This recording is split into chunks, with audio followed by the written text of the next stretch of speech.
Every kid has that one gift they want more than anything for Christmas. System. No Nintendo in my house. I second that. Looks like a no-go on Nintendo. I needed a Christmas miracle. What? It was the 80s. Stuff got real.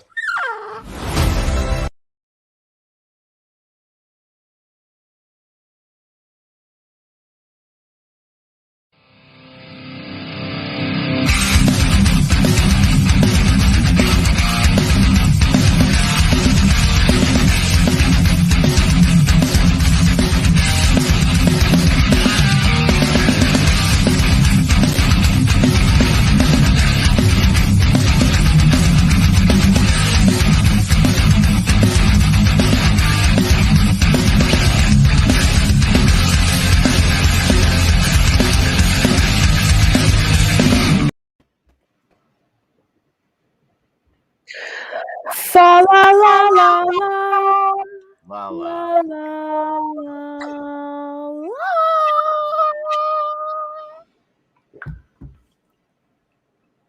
Hello, everybody, and welcome to another edition of Popular Review Entertainment. Hi, welcome Hey, to another episode of UPRE, ladies and gents. Tonight, we are going to be reviewing 8-Bit Christmas, which is a pretty fun movie, honestly. Joining me today is none other than Tendo. Tenzo in the house. Hello. I love it. I love Thank that. you. It really caught my ears. Clearly. And also being joined by the uppitiest person in the room, none other than the executive consultant. Thank you. Normally, when you are doing introductions, you do yourself first, and then you save any insults for the last person, which in this case should have been you when you talk about uppity. But anyway, ladies and gentlemen, that's right. UPRE talking here about 8-Bit Christmas. They're over here talking about it was a pretty enjoyable movie. I'm here for you, the voice of the people, to set them straight. Nobody heard this movie. Nobody knows what this movie is. And you know what? It's a damn good reason after I saw this movie. But we're going to talk about it right here, UPRE. Vic, why did you pick this Christmas movie, this Christmas first movie of the Christmas season? Well, this movie just came out. I don't know where it came out. I saw it on my app, and I thought it'd be interesting because honestly, I personally haven't experienced chasing one of these things. I just felt so it just hit me in the heart. You know what I mean? If you can see this, you can relate, ladies and gentlemen, that what the phenomenon that was this device at this time, it was just incredible. Now, once again, I will say that I did pick this movie on a whim, but then when I saw that, it just put a smile in my heart. So, yeah, here we go. 8-Bit Christmas. Now, Mr. Uppity, you know how he always does. He always got something negative to say on this. Is one of his favorite movies, but we'll get past that. You know what I mean? But right now, let's talk about 8-Bit Christmas. Let's go, because I really did. I was shocked by this movie. I thought it was going to be one thing, and it turned out to be another, which was really, really nice. But you know what? I'll before I talk too much, let me just give the floor to somebody else. So hey, Tendo. I almost want Chris to go because it sounds like he's about to trash it and thrash it, but that's okay since we're both feeling like, you know, the similar feelings about this film. I'll go ahead and jump in. So I was not excited about a new Christmas movie of any sort. But you know, you have to get over that hill. And it wasn't a Hallmark movie, so it had that going for it. So we get into it, and as it's going, I'm like, wait a minute, this feels familiar. And I was like, you know what? This format is like one of my favorite Christmas movies, which is A Christmas Story. It's very similar, very similar. But I just really loved the feeling of nostalgia. I love Neil Patrick Harris's narrating voice. It's really lovely. It definitely added kind of that humorous, more adult tinge to telling the story through his childhood self's eyes. It was just so funny and felt so familiar. And that left me feeling really good. I don't know if it's because, you know, it's set in the 80s and that just feels like a nice comfy place. I really like 80s movies. So it already had a leg up there, and I don't know, it just was real. It felt very relatable. Like I was born in 89, so I have lived in two very different phases of the technology era. One being, as a point of reference, we still had dial-up at some point in my childhood, you know, like, and I don't know if you're familiar with the sounds, but it's triggering now.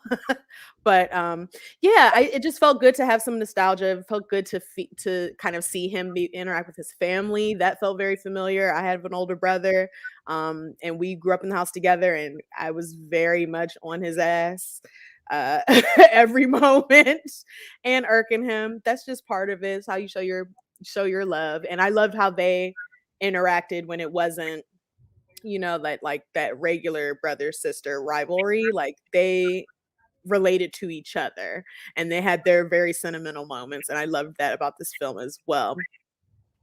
It was a really good like journey movie. Like it was it felt kind of coming of age, but it also felt like, well, you know, kind of like how the Goonies just go on an adventure. Why are you such a hater? Kind of how the Goonies kind of had their little adventure, and then all of them, after they left that, they are like, oh, like I've matured in some sort of way. When we find out how he actually gets the Nintendo in the end, and it's like anticlimactic, but we realize that this was not about the Nintendo. This was not even about his pursuit of the Nintendo. It was about something much more heartfelt, and a warm family feeling. And I loved it so much. I'm not gonna lie, I got a little sniffly at the end. But I'll leave you guys to it. Go ahead, y'all. I got sniffly at the end too. I got sniffly because it's like, hey, why'd you make me watch this movie? I don't understand why y'all do this to me, right?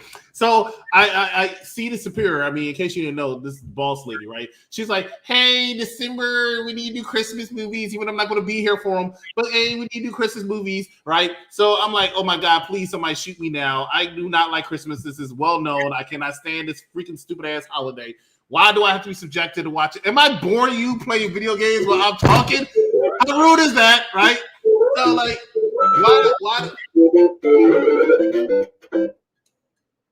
why do I have to watch this godforsaken movie? And I turn like, all right, let me give this shit a chance. You know, I watch the commercial. I'm like, all right. So I'm sitting there, I'm watching Jingle All the Way. And I'm looking at this little brat, right? And this little brat is going around because he must have this toy. So he's over here making everybody's life a living hell, conning old people, his father throwing people over an escalator. Like, all this shit is happening all because of this stupid-ass Nintendo, right? Can't stand it. Can't stand it. And I'm thinking in my head, I got to give this back. This is why I don't like Christmas. Christmas is supposed to be about the spirit of giving. Christmas is supposed to be where everybody's all nice and happy and goodwill toward men, all this other stupid-ass shit, right? And then I'm thinking, well, what did I get for Christmas? I know it's only December 2nd, but what did I get for Christmas? Vic got me an early Christmas present. He got me this gift. So thank you, Vic.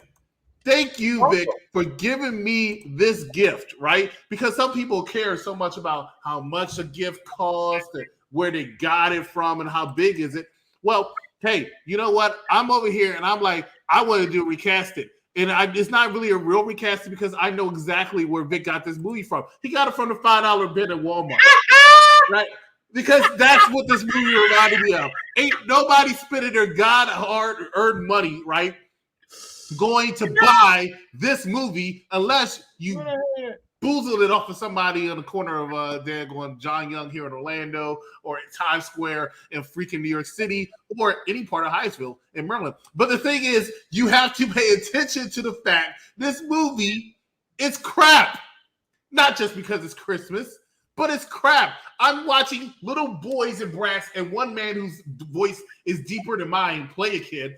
And they're doing absolute crap. There was only one good scene in this movie. One good scene in this movie. The scene where they're all chasing up the mountain to try to knock this big ass adult off. And he's slapping the ball down. And I'm thinking, yes. Bye-bye hater number one. I actually edited a video where you had E Boogie's picture on one of them. And bye-bye hater number two, there we go Vic. Bye-bye hater number 3 and 4, and both pictures were Cedar Superior. That's how much I hated this movie, because it's like, boo, boo, get out of my face, get out of my orbit. Vic, I know you're a technical guy. I know you like video games. I like video games too. I got a Nintendo for Christmas.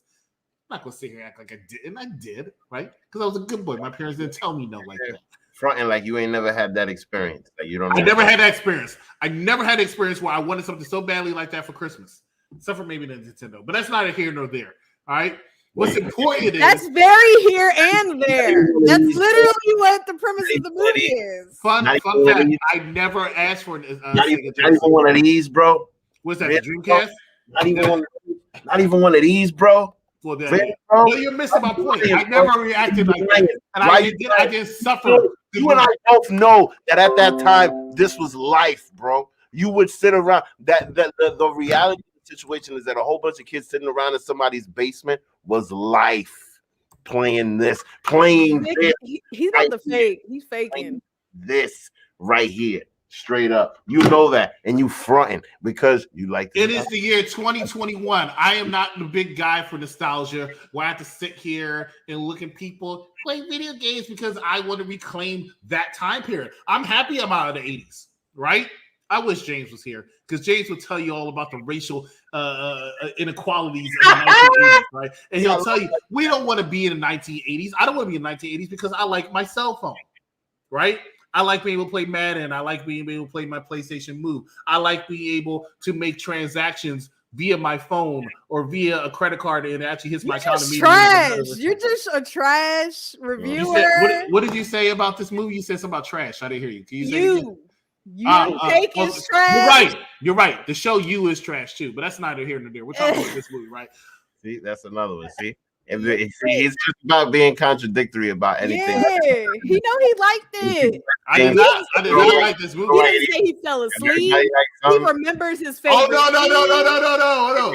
I was definitely falling asleep. You know what I realized I was falling asleep? When I texted the group and I said, "Thank you, Vic," because I realized I was about to take a nap. Wow, I thought you were serious. I was about to take a nap, and I can't take a nap. Right? I thought that was because I was running late to see this movie because of damn oil change. But anyway, the bottom line is on John Young, where somebody was peddling some money, in Walmart, where somebody's peddling some money so they could go buy this movie after $5 bid. But here's my point. My point is this movie was putting me to sleep. It was boring, and it was definitely not as good as you all say. But anyway, ladies and gentlemen, that is our first segment here. We're going to come back with some final thoughts. We're zipping past this daggone episode much faster than I zoomed past that movie because it needed to be zoomed past. Ladies and gentlemen, find out what we're reviewing on Tuesday and next Thursday. Stay with us. You're watching Unpopular Review. Oh, wrong one. Next Tuesday, Spider-Man. I'm still drunk off that movie. Stupid shit. I am issuing an arrest warrant for the masked vigilante known as Spider-Man.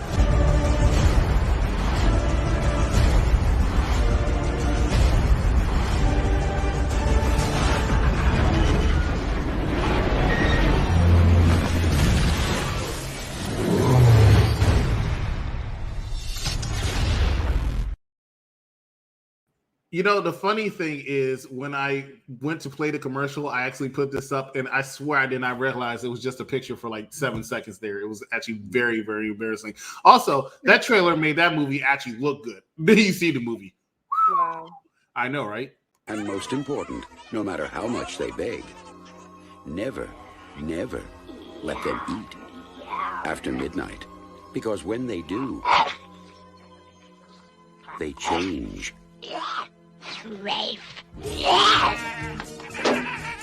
They become clever, mischievous. What's going on here? Steven Spielberg presents Gremlins. Well, it's not going to be too hard to beat Vic's pick last week. So, ladies and gentlemen, we're back here on the Popular Review Entertainment. I'm the exec consultant up there by Tendo and Vic. Vic Tendo. See what I did there? And we are talking about this movie right here. It's called 8-Bit. I'm sorry. My bad. See, that was an accident. That was an accident. You had a chance to say 2-Bit Christmas and you didn't. I did not, because I'm trying to give this movie justice. I'm trying to bring dignity, right, to this movie. So I made a mistake, okay? I apologize. Ladies and gentlemen, you're watching UPRE. I'm the exec consultant, joined by Vic Tendo. We're here talking about Vic's pick, which is none other than 8-Bit Christmas. And we are happy to be here to review it. We're into our final thoughts right now. And Vic, you are going to start off since you picked this great movie known as 8-Bit Christmas. Well, look, like I said from the beginning, I picked it on a whim. A lot of people, but I certainly enjoyed it. I from the beginning, it certainly felt like a Christmas story. It felt like a more modern version of a Christmas story for the people that are parents now. And a lot of people, even though, there's certain people that only simply value the way that they feel and their own experiences. But a lot of people went through this. A lot of people used this device as a way of the family getting together. Like, I have memories of me and all of my cousins sitting on the floor in the living room in front of the TV around one of these, right? And that's what led me to want one of these so bad when I was 10 years old in 1992, and I have a story of getting the money together to get one of these myself. And then that led to one of these, and even one of these. You know what I mean? So, like, just the story of a boy just busting his ass to get what he wants. I love it. I would show this to my kids. I would show this to, just to sit around in front of the fireplace at Christmas time, something like that. I would play this movie. Because I had a similar experience when it comes to this thing, because this thing it's an icon. You know what I mean? The Nintendo Entertainment System is something that just cannot be denied. It's something from that time that's an icon. Now, I respect the fact that, we all like our modern devices, like what we're using right now. Thank God that at this time we have the ability to have these relationships and make fun of each other and, have the ability to do whatever it is that we need to do, right? So, but still, it feels good to just go back and be a little nostalgic, Oh, I just died. But it's all right. Clearly, this movie is going to get a thumbs up from me. And I'll even watch it again, because I really, really, really enjoyed it. I kind of one of the things that I enjoyed the most was, honestly, this was my favorite scene, the bully scene, right? When the main character just straight up stepped up to the bully because the other kid told him that he was all talk, and then that big bully just, it turned into a marshmallow puff. Like, I thought that whole situation was hilarious. And then the other thing, his little sister, she was brilliant.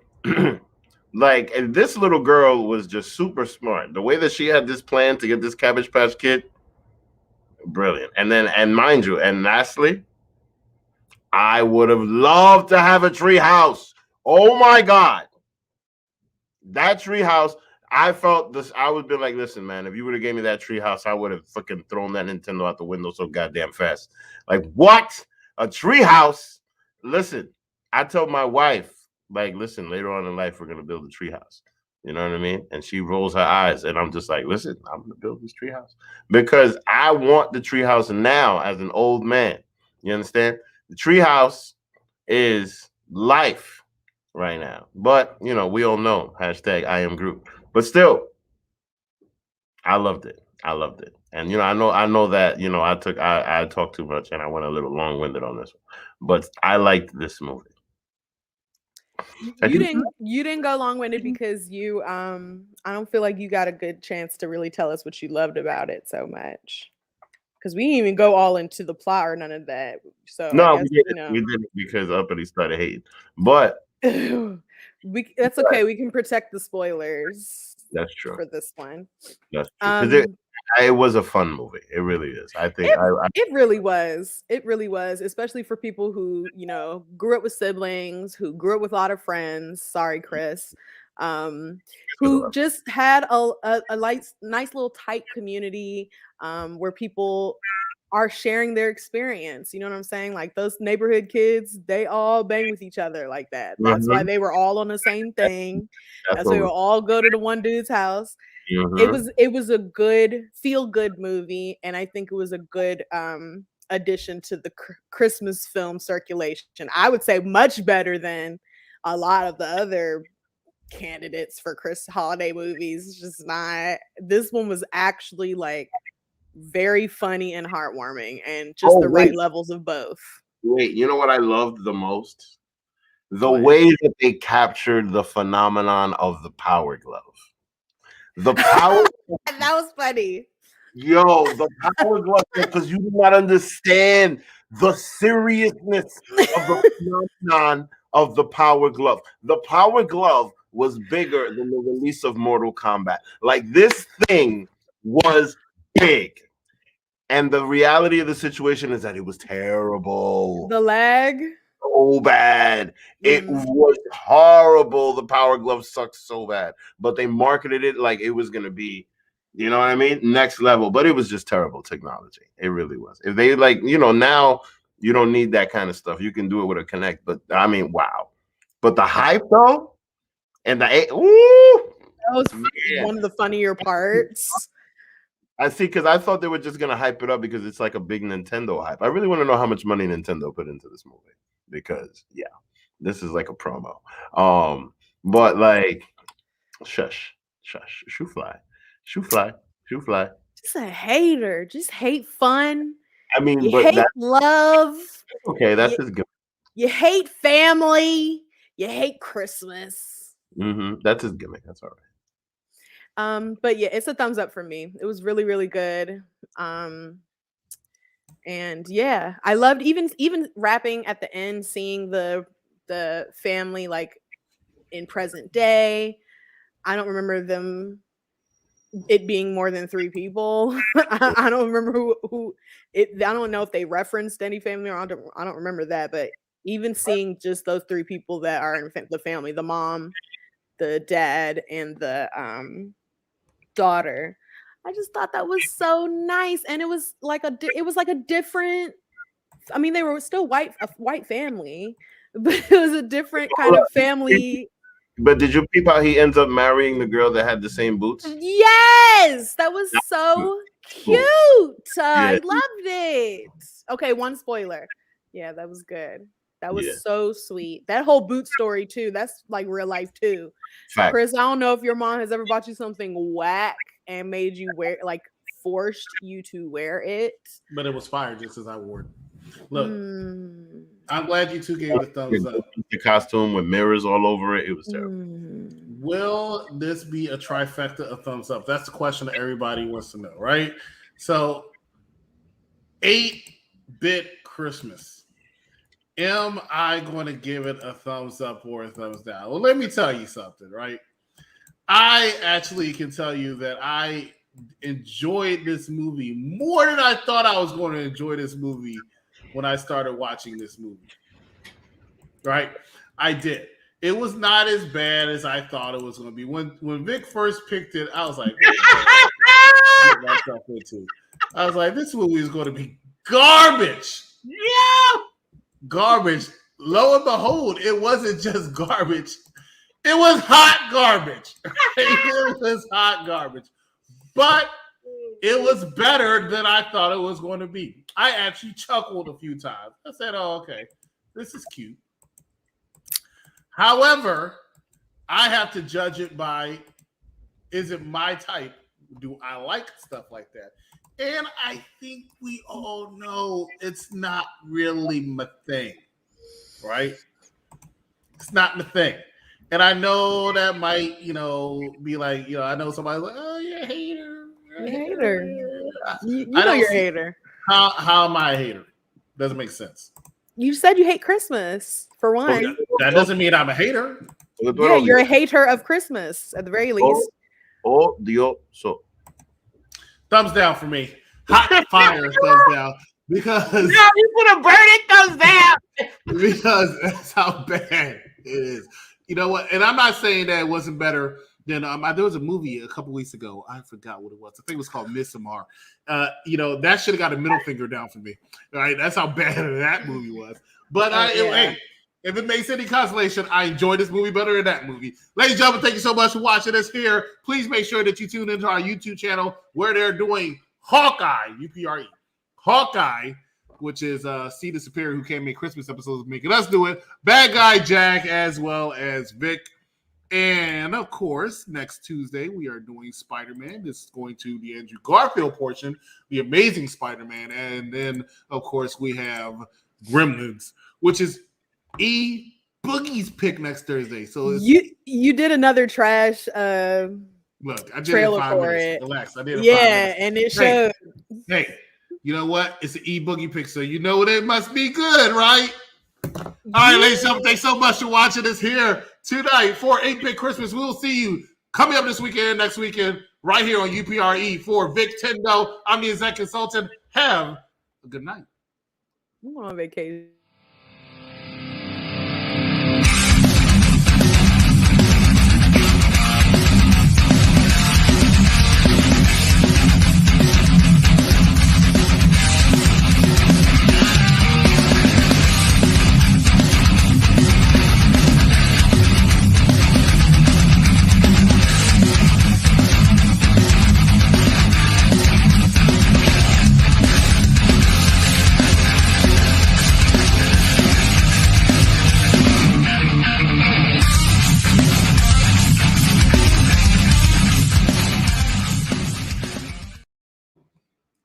How you going on vacation when it's